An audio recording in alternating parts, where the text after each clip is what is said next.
자, 여러분, 부동산 시장 아직도 감으로만 접근하시나요?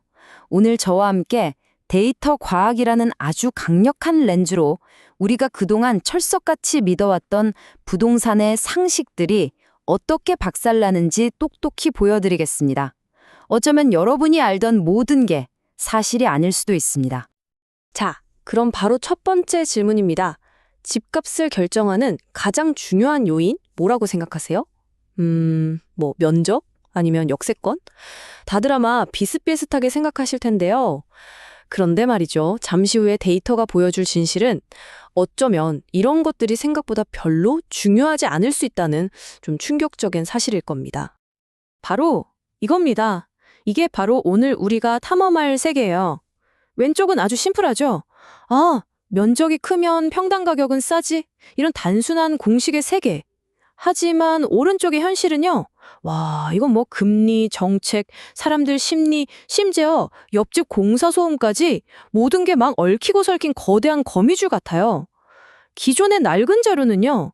이 거미줄의 핵심 절대 못 찾아냅니다. 자, 첫 번째 챕터입니다. 이거 정말 중요해요. 박사과정 시험에도 단골로 나오는 주제인데 왜 전통적인 분석 방법은 현실을 제대로 보지 못하는가?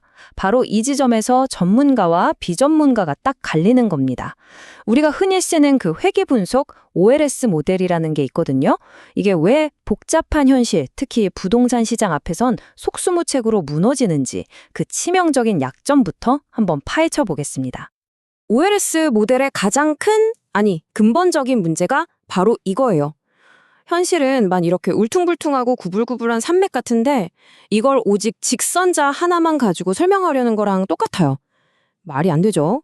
당연히 실제 모습하고는 전혀 안 맞을 수밖에 없는 겁니다. 왜냐? 현실은 직선이 아니거든요. 자, 이 그래프 아주 중요합니다. 별표 3개 치세요. 시험에 나옵니다. 여기 R제곱이라는 건요. 쉽게 말해서 모델의 성적표라고 보시면 돼요. 1점에 가까울수록 만점짜리 모범생인 거죠. 자, 성적표를 한번 볼까요? 기존의 OLS 모델 100점 만점에 겨우 62점 받았어요. 그런데 엑스지부스트라는 최신 AI 모델은요. 무려 81점입니다. 이 19점의 차이, 이게 뭘 의미할까요? 이게 바로 현실의 그 복잡한 패턴을 읽어내는 능력의 차이라는 겁니다. 이건 그냥 조금 더 낫다 수준이 아니에요. 완전히 다른 차원의 분석이라는 걸 보여주는 아주 강력한 증거죠. 근데 잠깐, AI가 정답만 잘 맞추면 끝일까요? 아니요. AI는 종종 블랙박스라고 불리잖아요. 그러니까 너 왜 이 집값이 오를 거라고 예측했어? 라고 물어보면 그냥요 하고 대답을 못하는 거예요. 바로 이 답답한 지점에서 진짜 게임 체인저가 등장합니다. 바로 설명 가능 AI, 우리가 XAI라고 부르는 기술이죠. 이 XAI는 말 그대로 AI의 머릿속을 환히 들여다보고 그 결정의 이유를 우리에게 친절하게 설명해주는 그야말로 블랙박스를 여는 마스터키 같은 존재입니다. 자, 여기서 집중. 그럼 XAI는 도대체 어떻게 중요한 변수를 찾아낼까요? 제가 아주 재밌는 비유로 설명해 드릴게요. 순열 특성 중요도라는 기법인데요. 이건 마치 요리할 때 중요한 재료를 일부러 빼고 만들어 보는 거랑 같아요. 예를 들어서 건축 연도 데이터를 막 뒤섞어서 완전히 엉망으로 만들어요. 그리고 AI한테 다시 예측을 시켜보는 거죠. 그랬더니 갑자기 예측 점수가 확 떨어졌다? 그럼 뭐겠어요? 아하, 바로 이 건축 연도가 이 요리의 맛을 결정하는 핵심 재료였다는 뜻이죠. 정말 간단하면서도 기가 막히게 강력한 아이디어 아닌가요? 그래서 이 기법으로 실제 독일 부동산 데이터 8만 건을 분석해봤더니 놀라운 결과가 나왔습니다. 매번 이 5가지가 가장 중요한 변수로 딱 꼽히는 거예요. 근데 1위가 뭔지 아세요? 평가 연도. 이게 무슨 뜻이냐면 개별 주택의 특성보다 시장 전체의 거시적인 흐름, 그러니까 언제 사느냐가 집값에 가장 강력한 영향을 미쳤다는 겁니다.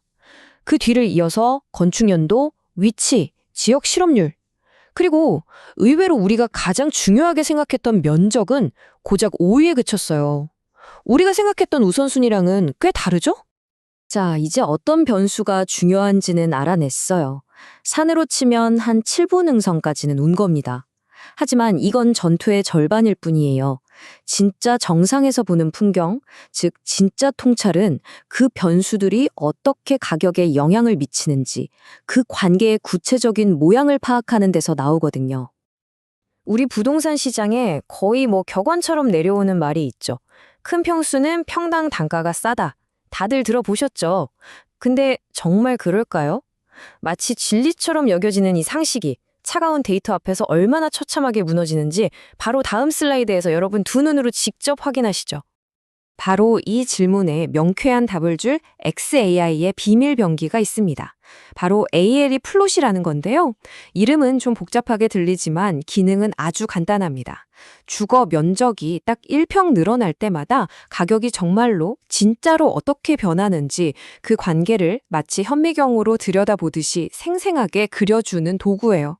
단순한 직선이 아니라 우리가 한 번도 본 적 없는 현실의 그 진짜 곡선을 보여주는 거죠. 자, 바로 이 그래프. 이게 오늘의 하이라이트입니다. 여기 빨간 직선 보이시죠? 이게 바로 크면 싸다는 우리의 낡은 상식이에요. 그런데 AI가 데이터로 그려낸 저 파란 곡선을 한번 보세요. 와, 이건 완전히 다르잖아요.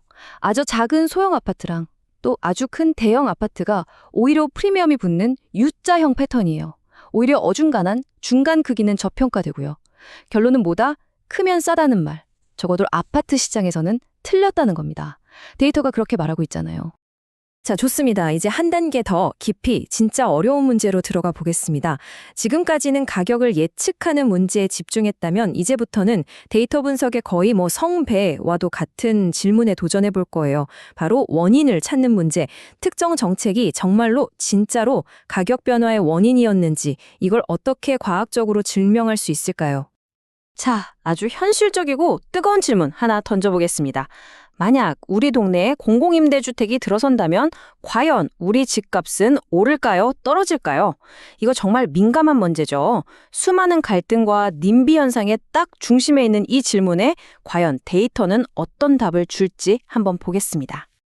근데 이 문제를 풀 때 진짜 조심해야 할 함정이 있습니다. 바로 선택 편향이라는 건데요. 이게 뭐냐면 이런 거예요. 농구 선수들은 다 키가 크네? 아, 그러니까 농구를 하면 키가 크는구나 라고 생각하는 거. 원인과 결과가 완전히 뒤바뀐 거죠. 마찬가지입니다. 애초에 집값이 좀 싼 동네에 임대주택이 들어서는 경향이 있는데 이 사실을 싹 무시해버리면 임대주택 때문에 집값이 싸졌다는 어마어마한 착각에 빠지게 되는 겁니다.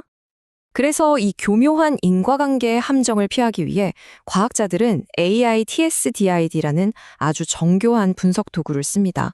이름만 들으면 막 머리 아프죠? 근데 원리는 생각보다 간단해요. 정책이 시행된 지역과 모든 조건이 거의 똑같은데 딱 그 정책만 없는 쌍둥이 지역을 찾는 겁니다. 그리고 정책이 시행되기 전과 후 이 두 쌍둥이의 집값 변화를 비교하는 거죠. 그러면 다른 모든 잡다한 효과는 싹 사라지고 오직 그 정책의 순수한 효과만 아주 정확하게 측정할 수 있게 되는 거예요. 정말 똑똑하죠? 자, 그럼 이 강력한 분석 도구를 가지고 실제 사례에 한번 적용해 보겠습니다. 여기 두 도시가 있습니다. 한 곳은 잘 나가는 성장 도시, 샬럿. 다른 한 곳은 힘들어하는 쇠퇴 도시, 클리블랜드. 모든 게 정반대인 이 두 도시에 똑같은 주택 정책을 딱 적용했을 때 과연 얼마나 다른, 얼마나 정반대의 결과가 나타났는지 지금부터 함께 보시죠.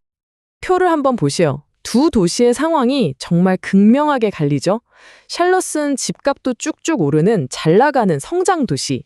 반면에 클리블랜드는 집값은 거의 반토막에 빈집은 2배나 많은 전형적인 쇠퇴 도시였습니다.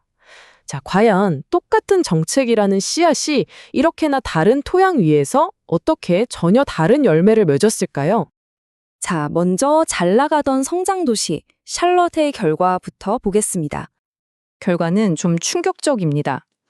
이미 부동산 시장이 뜨거웠던 샬럿에서는요, 저소득층 주택 공급이 오히려 주변 부동산 가치를 떨어뜨리는 그러니까 부정적인 효과를 낳은 거예요.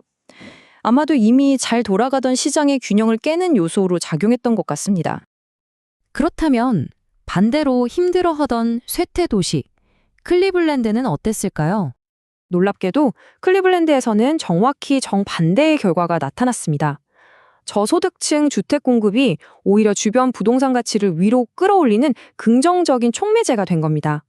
낡고 버려진 건물들이 사라지고 그 자리에 깨끗한 새 건물이 들어서면서 오히려 지역 전체에 활기를 불어넣고 새로운 투자를 이끌어내는 그런 선순환이 만들어진 거죠.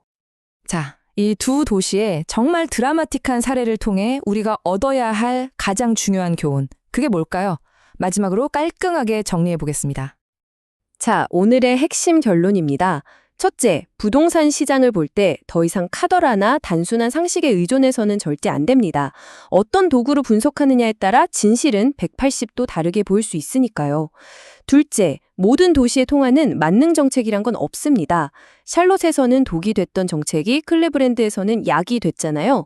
결국 맥락이 왕입니다. Context is king. 이것이야말로 오늘 우리가 가슴에 새겨야 할 가장 중요한 교훈입니다. 자, 이제 우리는 현실을 훨씬 더 명확하게 꿰뚫어 볼 수 있는 새로운 렌즈를 손에 넣었습니다. 그렇다면 이 강력한 렌즈로 우리가 사는 이 도시와 사회에 대해 그동안 당연하게 믿어왔던 것들 중 어떤 낡은 통념을 가장 먼저 깨부숴야 할까요? 그 질문을 여러분께 남기면서 오늘 시간은 여기서 마치겠습니다.